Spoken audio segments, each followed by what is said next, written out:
Painted, painless learning. હાલો શું કીધું દાખલા નંબર 10 બિંદુ x અને y એ બિંદુ 3 અને 6 અને -3 અને 4 થી કેવા અંતરે છે? ઓકે, તો આ બિંદુ નામ આપી દઉં a, આને નામ આપી દઉં b. અહીંયા a લખી નાખું 3 અને 6, અહીંયા લખી નાખું b -3 અને 4. આ બિંદુ સમાન અંતરે છે એટલે અહીંયા p નામ આપી દઈએ અને અહીંયા કહી દઈએ x અને y. તો x અને y વચ્ચેનો સંબંધ મેળવો. હાલો ધ્યાન રાખજો, અહીંયા તમને સમીકરણ મળશે અને સમીકરણ આપણો જવાબ છે 2 માર્ક્સનો, એક્ઝામમાં પૂછાઈ ગયેલો છે બોર્ડમાં. ધ્યાન રાખજો. તો આપણે અંતરનું સૂત્ર મૂકવાનું બધાને ખબર છે, AP બરાબર. વેઇટ સ્કીપ નહીં કરતા, તમારા ફાયદાની વાત છે. ધોરણ 10 ની અંદર આવ્યા છો, બોર્ડની પરીક્ષા આપવાની છે, જોરદાર રિઝલ્ટ લાવવું છે, તો પેન્ટેડ એપ્લિકેશન ડાઉનલોડ કરો અને ચેમ્પિયન બેચ લોન્ચ થઈ ગઈ છે. ચેમ્પિયન વિદ્યાર્થી સાથે ભળી જાઓ. આ લાઈવ લેક્ચરની અંદર ગણિત, વિજ્ઞાન, સમાજ, ઇંગ્લિશ, ગુજરાતી બધુંય ભણાવીએ છીએ. અનમ્યુટ કરીને ઘરેથી બોલીને ડાઉટ પૂછી શકો અમારા લાઈવ લેક્ચરમાં. અને તમારે ટ્રાય કરવી છે, ખાલી 300 રૂપિયા આપીને મહિનો દિવસ ટ્રાય કરો ને પછી મજા આવે તો આગળ જોડાવો. તમે એમ કહો સાહેબ તમારું રિઝલ્ટ આ છે, મારી પાછળ રિઝલ્ટના ફોટા જોઈ લો અમારા ટોપર્સ, અને તમે ચેમ્પિયન બનવા માંગતા હો ચેમ્પિયન બેચ સાથે જોડાઓ. Good bye. શું મૂકવાનું?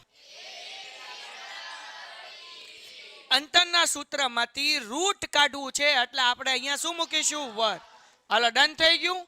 AP અંતરનું સૂત્ર x - x નો વર્ગ વત્તા y - y no.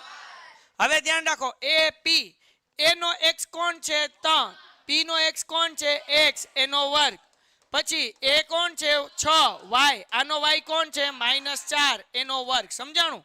a no x મૂક્યો 3, p નો x મૂક્યો x એટલે 3 - x નો વર્ગ વત્તા a અને p નો y, એનો y કોણ છે 6, આનો કોણ છે y એટલે 6 - y નો વર્ગ. એવી રીતના p b નો પેલા x લઈ લે. x કોણ છે તો કે x, પછી અહીંયા -3 એને કેમાં રાખવાના અને કાઉન્સ ઉપર. ઓકે, પછી વત્તા 2 નો y -4 એનો. ડન છે? હા કે ના? હવે સાદું રૂપ આપીએ. ધ્યાન રાખજો, તમને બધાને આવડે શું કરવાનું, કેવી રીતના આનું સાદું રૂપ આપવાનું. તો કે પેલાનો વર્ગ વચ્ચે 3 નો અને છેલ્લે તો પેલાનો વર્ગ. તો પેલો કોણ છે 3 અને 3 નો વર્ગ માઇનસ છે એટલે માઇનસ એમને વચ્ચે 3 નો ગુણાકાર એટલે 2 તેરી અને પૂછડા મૂકવાનું x અને છેલ્લાનો વર્ગ એટલે x નો. અહીંયા પણ એમ જ થશે ભાઈ. જુઓ 6 - y કાઉન્સ ઉપર વર્ગ એટલે જેમ હોય એમ પેલાનો વર્ગ. તો 6 નો વર્ગ કેટલો થાય? માઇનસ વચ્ચે 3 નો ગુણાકાર તો 2 6 12 પાછળ મૂકવાનું y. હાલો વત્તા x નથી y છે અને છેલ્લાનો વર્ગ એટલે y નો.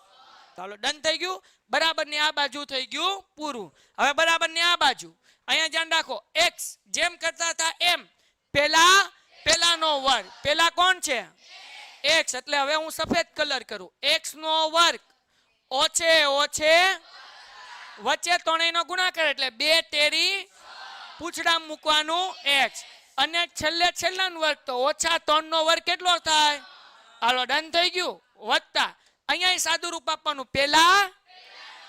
પેલાનો વર્ગ શું થાય? y વર્ગ માઇનસ વચ્ચે 3 નો ગુણાકાર એટલે 2 ચોક અને y અને છેલ્લાનો વર્ગ એટલે 4 નો વર્ગ કેટલો થાય? આનો મતલબ એવો થાય છે કે તમને બધાને ટપ્પો પડે ને કરતો ભૂલ તમે મારી કાઢી હોત. વેરી ગુડ, બહુ સરસ, મજા આવી. હવે બરાબરની બે બાજુ જે હરખા હોય એને શું કરવાનું? તો જગતની માલિપા તમે ધ્યાનથી જોશો તો તમને ખબર પડશે કે કોણ હરખું છે, અને જે હરખું એને ધાડ કરીને ઉડાડ દેવાના. તો પેલા જુઓ y વર્ગ પ્લસ અહીંયા y વર્ગ પ્લસ, તો આપણે y વર્ગ ને શું કરી દઈએ? ઢોમ શું કરી દીધું? હવે x વર્ગ જુઓ પ્લસ છે, અહીંયા કેવો છે? ઉડાડો x વર્ગ ને શું કર્યો? હવે કઈ હરખું દેખાય? 9 9 કેવો પ્લસ, અહીંયા કેવો પ્લસ. ઉડાડો ઉડાડો. હવે કોઈ હરખું? કાંઈ હરખું છે? તો જે વૈધું એ મૂકી દઈએ. હું વૈધું? -6x વત્તા 36 -12y. હાલો અહીંયા શું વૈધું? 6x વત્તા -8y. હા કે ના? હવે આ બધું અહીંયા 6x પ્લસ છે ને, અહીંયા કેવું છે 6x, એટલે આ ત્રણેય પદને બરાબર ની. હાલો પેલા મૂકી દઉં 6x એમનેમ, આ માઇનસ છે આ બાજુ આવે એટલે પાકું ને? હાશે ખાવ મારા હમ? કેવા ખાઈ લીધા તરત. હાલો -8 એમનેમ, -8y એમનેમ. હાલો આ માઇનસ છે, ઓલી બાજુ જાય તો +12y. હાલો ક્લિયર થઈ ગયું? સમજાણું? પાકું? આગળ વ્યા જઈએ. આ છત્રી એમનેમ અહીંયા રહેવા દઉં, અને આ હોલ પ્લસ છે અને આમ લાવવું એટલે કેવા થઈ જાય? માઇનસ ન થાય, મિનસ થાય. શું થાય?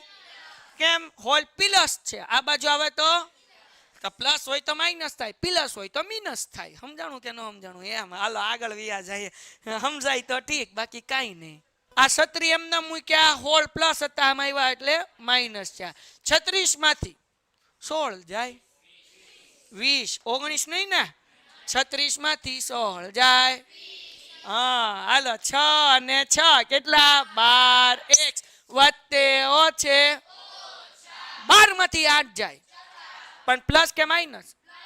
પ્લસ. મોટા પદની 12 મોટો છે એટલે એની નિશાની કઈ આવે? પ્લસ. હાલો આગળ ક્રિશા, હવે શું કરવાનું? જવા શું કરવાનું? એવું વિચારો કે આ 12 અને 4 કોના ઘડિયામાં આવે? હા કોના ઘડિયામાં આવે? તો 4 સામાન્ય કાઢી લઈએ ને. હાલો 4 ના ઘડિયામાં 12 ક્યારે આવે? 4 તેરી વત્તા 4y માંથી 4 બહાર નીકળી ગયા. કોણ વધ્યું?